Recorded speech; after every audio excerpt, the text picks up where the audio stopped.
selamat sore Sobat Aksi Nyata. Selamat datang kembali di podcast Aksi Nyata dari Kamu Untuk Indonesia. Balik lagi barengan sama aku, Laras Tahira.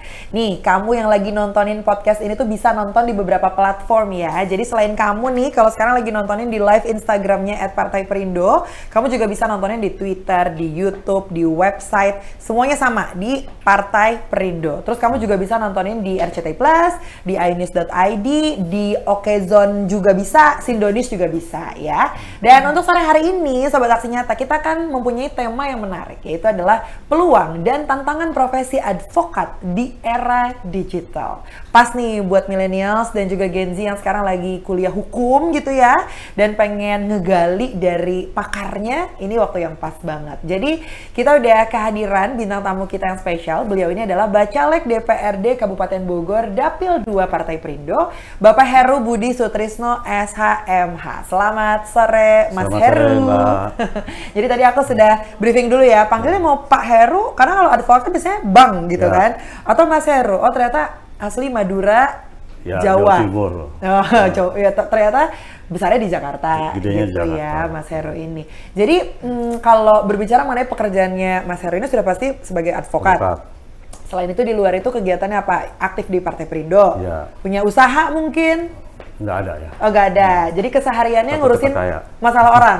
Ya, selama ini kita banyak mengurusi orang lain, sementara diri sendiri juga nggak terurus. Emang selalu kayak gitu Pak, kalau ngomongin advokat ya pusing mikirin urusan orang lain, tapi urusan sendiri gimana ya Nah. gitu.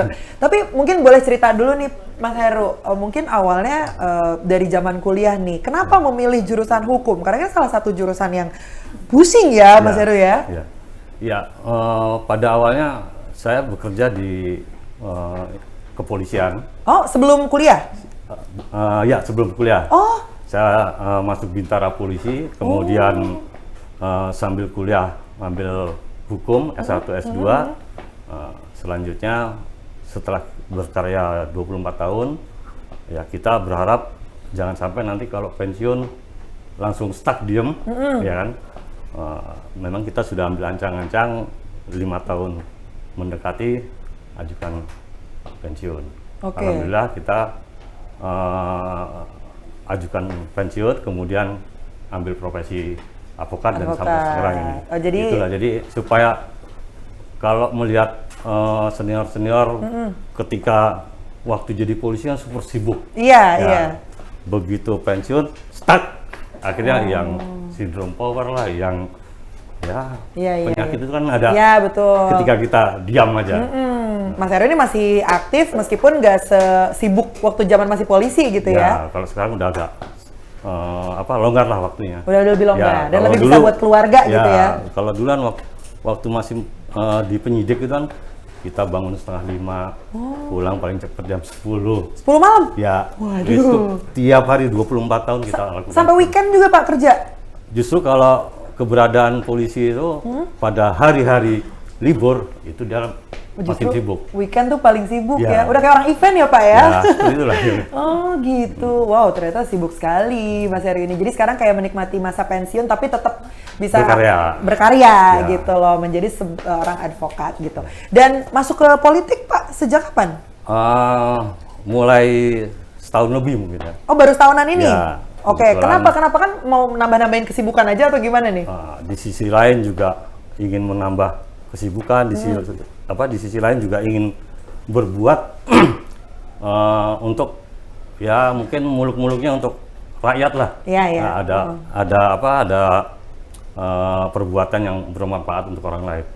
Intinya itu. Iya, iya. Emang itu selalu mengayomi ya, dari Ya. zaman masih menjabat sebagai polisi Ya. juga selalu mengayomi masyarakat gitu. Nah, berarti Perindo ini adalah partai perdananya, Iya, Pak Heru ya? betul. Kenapa milih Partai Perindo? Dari sebanyak Ya. itu partai, kenapa Perindo yang dipilih? Kalau saya melihatnya satu simpel aja, perhatian Perindo itu terhadap masyarakat kecil menengah itu memang nyata. Contohnya dengan bagi rakyat kita yang mau berusaha menengah dan kecil didukung. Ya, itu alasan yang pertama. Yang kedua, ya saya melihat daftar koruptor nggak ada yang dari Perindo. Wih, keren ya. Gitu aja. keren. Kita harus tepuk tangan dong untuk Partai Perindo ini ya. Cuman memang, oh ya terima kasih ya tepuk tangannya meskipun satu orang. Nah berarti ya itulah alasan yang udah paling kuat banget ya Pak Heru ya untuk bisa bergabung dengan Partai Perindo ini gitu.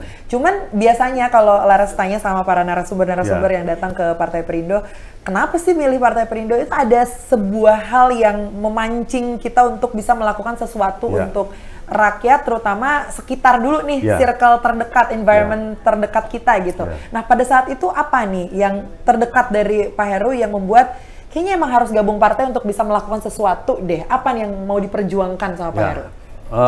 Saya melihat khususnya di Dapil 2 ya, mereka dalam hal menghadapi permasalahan untuk menggunakan jasa advokat itu masih sangatlah minim sekali. Artinya begini, kita dalam hidup itu hanya dihindari hanya dua, satu masalah, kedua sakit. Ya kan? Artinya kalau sakit sudah ada dokternya, kalau masalah ya, kepada siapa dia? Betul. Ketika warga di Dapil 2 khususnya, saya melihat mereka ada panggilan atau berhadapan dengan permasalahan hukum, untuk mendapatkan bantuan hukum sangat-sangatlah minim, bahkan sampai kadang hak untuk mendapatkan pendampingan itu juga terabaikan. Ya karena kita melihat juga jumlah LBH yang ada juga saya rasa juga belum memadai, sehingga saya punya keinginan melalui Perindo inilah, insya Allah kalau kita menjadi anggota dewan, saya akan adakan semacam pos di setiap desa. Kita namakan pos Yan Kumades, pelayanan hukum masyarakat desa. Sehingga ketika masyarakat itu mendapatkan permasalahan hukum, nggak perlu jauh-jauh, ya artinya kita akan tempatkan di satu desa itu ada nggak sarjana hukumnya. Kalau ada, kita tempatkan di situ. Tetapi ketika tidak ada, kita akan adakan pelatihan atau pendidikan sebagai sebagai paralegal dulu lah. Kita tempatnya satu orang di situ di setiap desa. Nah, ketika ada permasalahan maka dia datang ke desa sudah ada yang melayani. Nah, seandainya di desa itu kurang kemampuannya, tinggal hubungi ke LBH Perindo yang di Bogor. Kita akan siapkan di sana nanti untuk tenaga para lawyernya. Iya, tapi kalau berbicara mengenai advokatnya sendiri ya mungkin kalau berbicaranya dengan masyarakat yang awam terhadap hukum, apalagi terhadap profesi advokat itu sendiri gitu. Mungkin ada beberapa kendala yang dirasakan. Kalau ini kan Laras ngomongnya point of view-nya sebagai masyarakat juga nih, masyarakat kecil yang nggak ngerti hukum, istilahnya seperti itu. Yang pertama mungkin masalah biaya, itu yang pertama. Terus yang kedua mungkin karena ngerasa tidak mengerti hukum, jadi untuk first step-nya aja tuh mereka nggak tahu harus melakukan apa gitu. Padahal kalau kita berbicara mengenai payung hukum di Indonesia aja, dikit-dikit ada pasalnya, dikit-dikit ada UU undang-undangnya gitu. Nah mungkin hal-hal awam seperti itu yang ada di mindset masyarakat Indonesia ini. Nah justru mindset yang ada di masyarakat itu seolah-olah kalau mendengar advokat udah identiknya kemewahan. Kemewahan, betul. Karena yang terkenal aja kan, wah, menter-menter. Sehingga masyarakat yang tidak mampu bisa dikatakan minder mau datang. Nah, kita akan berikan penjelasan juga atau masukan kepada masyarakat bahwa hak sebagai warga negara itu sama. Ya, semua mau yang kaya mau yang miskin pun mempunyai hak hukum yang sama. Nah, dengan adanya tadi yang saya sampaikan di setiap desa-desa itu ada Yan Kumades, maka bagi mereka yang merasa tidak mampu, kita akan berikan pelayanan secara gratis. Gitu. Jadi supaya hak seluruh rakyat Indonesia sama. Bisa merata ya. Tapi kalau dengan kondisi sekarang ini kan kelihatannya, yang saya tahu dengan bertanya ke beberapa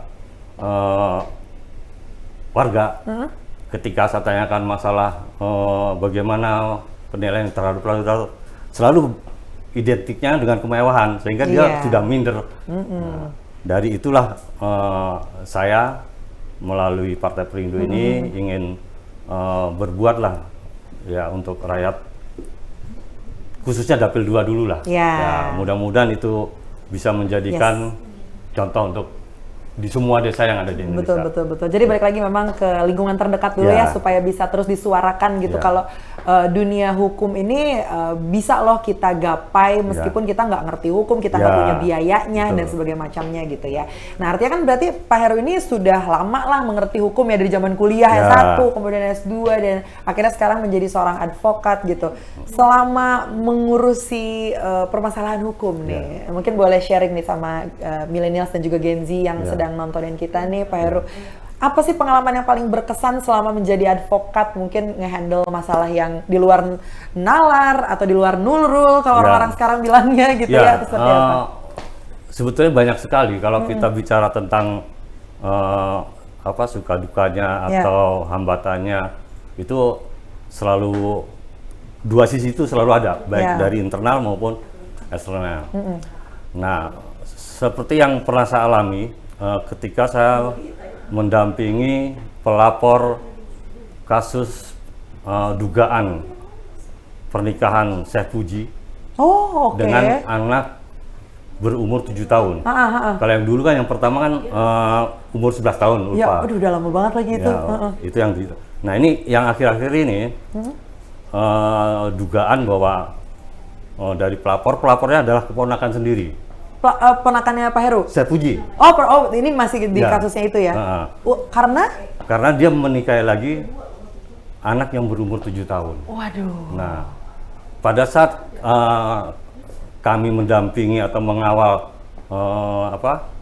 proses peradilannya atau dalam hal penyidikannya, sampai saat ini dihentikan penyelidikannya. Nah, sementara ada bukti-bukti yang kuat, seperti adanya keterangan para saksi-saksi yang belum diperiksa, ada bukti digital, ya, rekaman suara Chef Puji pada saat bagaimana dia memerintahkan keponakannya untuk mengirim rupiah ke salah satu pejabat di sana, ya. Terus seperti adanya keganjilan pada saat dilakukan visum, yang disinyalir informasi dari internal dari Chef Puji sendiri bahwa itu dilakukan bukan terhadap korban.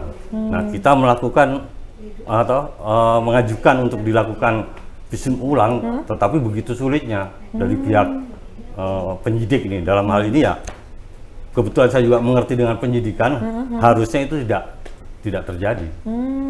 Hingga sampai saat ini masih dihentikan penyelidikannya. Mungkin ke depan kita akan melakukan ini lagi. Oke. Ini saya jadi penasaran ya, terkait dengan kasus-kasus besar nih yang ada di Indonesia ya. Karena kita kan sebagai netizen cuma bisa nontonin di sosial media gitu ya, Pak Heru ya. Kira-kira kenapa sih? Mungkin ini salah satu alasan juga. Tapi kalau kasus-kasus besar kan disorotnya tuh jauh lebih masif gitu ya, oleh media-media gitu. Kok banyak sih, Pak Heru, kasus-kasus yang udah kita tunggu nih endingnya seperti apa, tiba-tiba kasusnya hilang? Kalau itu tuh biasanya gara-gara apa sih? Aku kepo aja gitu ya. Ya, saya pikir banyak faktor juga ya. Mungkin human error bisa, mungkin. Ya kalau saya begini, melihat efektivitas dari suatu ketentuan undang-undang, itu sebetulnya sama dengan efektivitas dari suatu alat komunikasi. Contohnya, ya, kalau kita melihat handphone ini siapa membuat? Kita lihat juga hukum sama, siapa yang membuat. Ketika handphone ini dibuat oleh tukang kayu, jadi nggak? Jadi. Tapi nggak bisa digunakan. Betul. Nah, hukum juga begitu. Sebuah analogi. Ketika orang membuat ketentuan undang-undang tentang yang mengatur anak, kita tahu sendiri kan saat ini yang ada di DPR atau badan yang mempunyai kewenangan untuk membuat hukum, itu mungkin yang berlatar belakang hukum saya rasa berapa persen, ya, sehingga ketika membuat aturan hukum jadi, tapi tidak, itu baru Tidak dilihat dapat dari iya, si pembuatnya, kemudian si pengguna, ya, handphone dibuat oleh ahlinya, kemudian kalau digunakan sama anak kita yang baru 3 tahun, Iya. bisa nggak? Iya. Sama juga seperti Beda itu. fungsinya. Ya, Oke. Hukum juga dibuat oleh para pakar-pakar hukum. Iya. Tetapi diberlakukan ke masyarakat kita yang mungkin belum siap. Contohnya seperti Undang-Undang Lalu Lintas tahun 97 waktu itu ya. Hukumnya bagus, jadi, tapi masyarakat kita belum siap untuk menerima sanksi yang dicantumkan dalam undang-undang, nggak berjalan dengan efektif juga. Oke. Kemudian dilihat lagi dari instrumennya, ya, handphonenya yang bikin ahlinya, yang menggunakan sesuai, tetapi instrumennya buruk atau kualitasnya kurang bagus, jatuh sekali udah nggak efektif.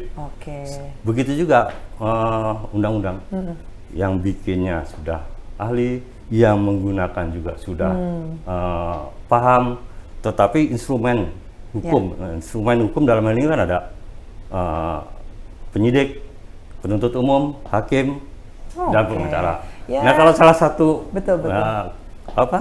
kualitas dari komponen ini nggak bagus ya, seperti itu. Jadi banyak faktor sebetulnya. Ya, yang terakhir mungkin gangguannya. Handphonenya bagus, yang menggunakan juga bagus, tapi dipakai di atas gunung.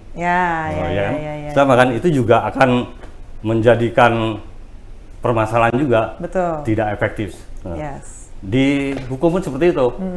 Ya, pengacaranya orang hebat, jaksanya hebat, penyidiknya hebat, tetapi ada gangguan. Gangguannya ya mungkin adanya janji, adanya rupiah, adanya bla bla bla bla. Jadi panjang sebetulnya dan faktornya tuh banyak banget. Jadi kita sebagai netizen jangan asal ngejudge ya. Biasanya kan gitu kalau netizen, wah ini pasti itu gitu. Ternyata nggak banyak faktornya gitu ya. Dan kalau tadi berbicara soal penyidikan gitu ya, Pak Heru juga menyinggung soal digital. Apa bedanya sih Pak Heru untuk melakukan penyidikan di zaman sekarang, penyidikan kasus ya di zaman sekarang dan zaman dulu yang belum terkena efek digital sama sekali gitu? Karena mungkin kalau sekarang lebih mudah ya, mau mencari bukti tinggal ada CCTV, ada jejak digital lah gitu. Kalau zaman dulu kan belum ada. Menurut Pak Heru gimana? Apakah lebih memudahkan atau sama aja? Kebetulan saya juga pernah bertugas di unit cybercrime Mabes Polri. Jadi saya menjadi penyidik mulai tahun 90.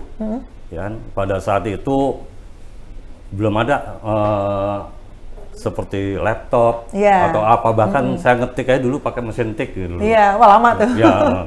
Nah, itu dengan adanya sistem digital sekarang sebetulnya sangat memudahkan. Ya, bahkan ketika masuk di unit cybercrime dulu banyak rekan-rekan yang berpikiran bahwa kita sulit dengan adanya komputer. Padahal kejahatan yang berkaitan dengan komputer itu sangat mudah karena apa? Buktinya itu tidak bisa direkayasa. Kan? Bukti digital itu nggak bisa direkayasa. Gitu loh. Artinya justru lebih mudah. Namun demikian, kalau ini kita berikan ke masyarakat seperti yang di Dapil 2 itu, mereka juga nggak tahu, bingung. Artinya perlu pendampingan. Nah, itulah makanya kami berinisiatif untuk melalui Perindo ini, ayolah. Tetap bersama-sama saling merangkul gitu ya. Nah, balik lagi ke profesi advokat. Kalau kita melihat sekarang kan kayaknya mayoritas lulusan sarjana hukum itu pasti pengennya jadi advokat atau pengacara gitu ya, Pak Heru ya. Tapi di zaman sekarang kan tidak semua profesi di jurusan kuliah itu bisa langsung dapat kerja. Nggak semua mahasiswa kedokteran bisa langsung jadi dokter. Nggak semua juga mungkin mahasiswa hukum bisa jadi advokat dan sebagainya gitu ya. Untuk melihat peluangnya sendiri Pak Heru di zaman sekarang, apakah masih possible untuk anak-anak sekarang bisa segampang itu menjadi advokat? Ya, sebetulnya kalau dikatakan peluang untuk menjadi advokat sebenarnya masih banyak sekali. Oke. Ya kita ambil contoh kayak seperti di Dapil 2 ya. Belum tentu setiap satu desa itu ada orang yang berprofesi advokat. Oh, Ya. meskipun ada mahasiswa hukumnya nih? Bahkan mungkin belum ada. Oh, belum ada mahasiswa hukumnya, Ya, oke. apalagi di daerah yang lebih pelosok lagi ya? Ini katakan desa di Pulau Jawa, Ya. Jawa Barat yang Berapa ribu? yang 10.000 yang mungkin. jaraknya sama Monas nggak jauh, kalau di Iya. peta mungkin 2 cm ya. Wah ya, kalau beda ya Pak ya kalau di peta. Iya. Itu artinya maksudnya bagaimana masyarakat kita yang berada di pulau lainnya, Iya. gitu. Yang ada di Pulau Jawa aja seperti itu. Kalau untuk peluang, saya rasa Masih banyak banget ya. Masih banyak banget. Jadi jangan putus asa ya, Ya. tetap semangat. Ya. Tadi biasa kebalik Pak, saya bilangnya jangan semangat tetap putus asa. Ya. Tapi takutnya kebalik gitu ya. Tapi tantangannya nih Pak Heru, kita berbicara mengenai tantangan untuk menjadi seorang advokat apalagi di era digital seperti ini. Kan sebagai senior pasti ada petuah-petuah nih buat junior-juniornya nih. Ya, kalau tantangannya mungkin ya tinggal bagaimana kita mempersiapkan diri untuk menghadapi era digital. Artinya kalau kita mau mempersiapkan diri dengan perkembangan zaman, itu pasti bisa mengikuti. Iya, ya, harus bisa beradaptasi. Hanya mungkin hambatan yang menjadi tantangan atau hambatan seperti contoh kasus yang sedang kami alami ya. Ketika penyidik memberlakukan tindak pidana yang berkaitan dengan ITE ya, tetapi kadang ada penyidik juga tidak memahami. Salah satu contoh yang di Dirkrimsus Polda Jateng ya, rekan kita advokat dilaporkan ya pencemaran nama baik. Padahal yang menjadi acuan untuk bisa diterapkan perbuatan yang melanggar undang-undang ITE itu bukan hanya di undang-undang itu, ya masih ada untuk petunjuk pelaksananya seperti adanya kesepakatan bersama antara Mahkamah Agung, Kejagung, Kapolri dan Menteri Kominfo. Ya, di situ dijelaskan bahwa pencemaran nama baik itu yang bagaimana sih, ya kan? Nah, ketika orang membaca satu konten terus bahwa si ini begini, kemudian dia berpendapat, nah, itu bukan merupakan pencemaran nama baik ketika dia berpendapat, ya. Kecuali dia yang mengupload, itu barulah bisa dikatakan. Nah, seperti itu. Jadi masih banyak perlu mungkin ya disosialisasi lagi kepada penyidik-penyidik yang ada di daerah. Kalau yang di Mabes Polri dan Polda Metro saya lihat udah cukup paham lah. Ya cuman balik lagi ya ke pelosok-pelosok lagi, ke daerah-daerah lagi nih yang butuh sosialisasi lebih gitu. Ya, tapi kalau Pak Heru sendiri adaptasinya seperti apa? Ini kita berbicara mengenai sudah masuknya ke era digital ini ya. Karena kan Pak Heru juga mengalami beda generasi nih, generasi dulu yang masih belum terdampak era digital gitu seperti sekarang, sampai sekarang segala sesuatu tuh udah modern banget gitu. Betul. Nah, Pak Heru sendiri gimana nih adaptasinya? Kalau saya sendiri mungkin tidak begitu mengalami kesulitan, ya kan? Karena dari tahun 2005 saya masuk di unit cybercrime Mabes Polri. Oh, itu udah. Kalau cybercrime ya udah pasti udah kayak anak IT juga ya. Ya, betul. Artinya justru semua itu lebih memudahkan. Contohnya kalau jadi polisi mereka harus berpatroli. Oh iya. Ya kan? Kalau kita di cybercrime itu patrolinya cukup duduk di depan komputer. Nah, di internet udah cari itu, kita sudah patroli tuh. Kayak kita nonton film action ya Pak ya? Itu persis kayak gitu ya? Ternyata beneran ada tuh. Betul. Wow, keren juga. Waktu saya kecil dulu pernah nonton film judulnya Rekrutmen ya. Siapa artisnya itu Al Pacino. Waduh, saya belum lahir tuh Pak kebetulan. Itu kan saya waktu itu nonton ada alat pendeteksi jaringan seluler untuk melacak itu pakai alatnya bentuknya seperti setrikaan yang dibalik gitu. Oh ya. Jadi gini. Oh oke. Nah, itu waktu saya masih SMA kelas 1 mungkin ya, saya nonton itu. Tapi di tahun 2005 ternyata betul. Alat itu ada seperti itu juga. Oh gitu. Jadi dulu waktu saya kecil nggak saya bayangkan itu. Ini cuma main-mainan. Iya, ternyata beneran ada. Betul ada. Berarti nanti alat yang dipakai sama Marvel tuh bisa Ya, ada, bisa jadi ada ya. betul. Kita pakai apa nanti kelihatan di sini semuanya Ya. kayak topeng Iron Man tuh bisa ada Mungkin ya. mungkin kalau kita ngelihat di TV ya ada perjalanan di udara lalu kita Iya, mungkin itu tahun bisa, depan bisa. tidak menutup kemungkinan. Iya, kayak pakai ini ya, pakai AirPod ya. Ya. Karena mereka ada di mana, ada di Ya, mana gitu. betul. Wah, jadi karena kan sekarang juga udah ada ini, Pak, apa kacamata transparan apa Ya. segala macam. Wih, emang luar biasa ya. Makanya, Makanya kalau kita sendiri tidak mengikuti Iya, perkembangan zaman ya sudah. Yes. Adaptasi dengan perkembangan zaman yang semakin terus modern dan meningkat gitu ya. Betul. Nah, untuk generasi muda nih yang mungkin udah kepikiran pengen jadi advokat nanti ke depannya gitu, atau mungkin mengambil langkah untuk ambil jurusan hukum aja dulu nanti pas kuliah gitu. Kira-kira apa aja sih yang harus dipersiapkan? Apakah ngafalin undang-undang atau ngafalin RPUL gitu kan di zaman-zaman sekolah tuh gitu tuh. Ya, kalau kita ingin menjadi advokat yang profesional ya, lulus sarjana hukum aja itu belum ada artinya apa-apa. Oh, mungkin saya katakan baru seujung kuku. Oke. Kita mempunyai wawasan tentang hukum. Kalau kita hanya bermodalkan dengan background pendidikan cuma S1 aja. S1 ya. Makanya kalau ingin menjadi yang profesional ya rajin membaca, rajin menggali. Gitu. Jadi karena hukum ini perkembangannya pesat, mengikuti zaman. Oh, zaman juga ya. Ngikutin Jadi, juga nih kalau ada kasus baru gitu ya, itu dipelajarin lagi juga. Dan jangan takut ketika kita menangani perkara yang sulit, itu jangan takut. Ya, harus berani. Kalau masalah berhasil gagal, itu udah resiko. Tetapi walaupun kita menghadapi kegagalan, tapi ada pengalaman yang bisa kita ambil untuk menghadapi ke depannya. Yes, karena nggak setiap kasus yang ditanganin sama advokat langsung berhasil ya, pasti ada naik turunnya dulu ya, Pak Heru ya.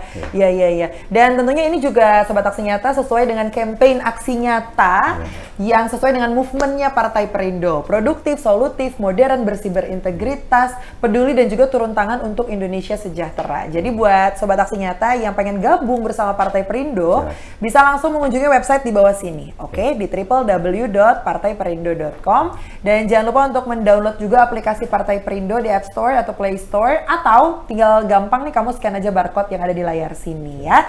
Sekali lagi terima kasih Pak Heru. Selamat sore, Mbak. Terima kasih sudah datang atas kesempatannya. Yes, sudah datang ke studio podcast Aksi Nyata. Semoga memberikan banyak insight nih buat generasi muda yang sedang menyaksikan podcast ini. Dan terima kasih juga untuk Partai Perindo yang selalu bergerak dengan Aksi Nyata. Semoga Partai Perindo semakin sukses dan juga maju terus untuk Indonesia sejahtera. Salam Aksi Nyata dari kamu untuk Indonesia. Laras Tahira pamit dulu, kita ketemu di episode selanjutnya. Bye! Marilah seluruh rakyat Indonesia, arahkan pandanganmu ke depan. Raihlah mimpimu bagi nusa bangsa, satukan tekad untuk masa depan. Pantang menyerah, itulah pedomanmu. Hentaskan kemiskinan cita-citamu, rintangan tak menggentarkan dirimu. Indonesia maju, sejahtera tujuanmu, nyalakan api semangat perjuangan. Dengungkan gema, nyatakan persatuan oleh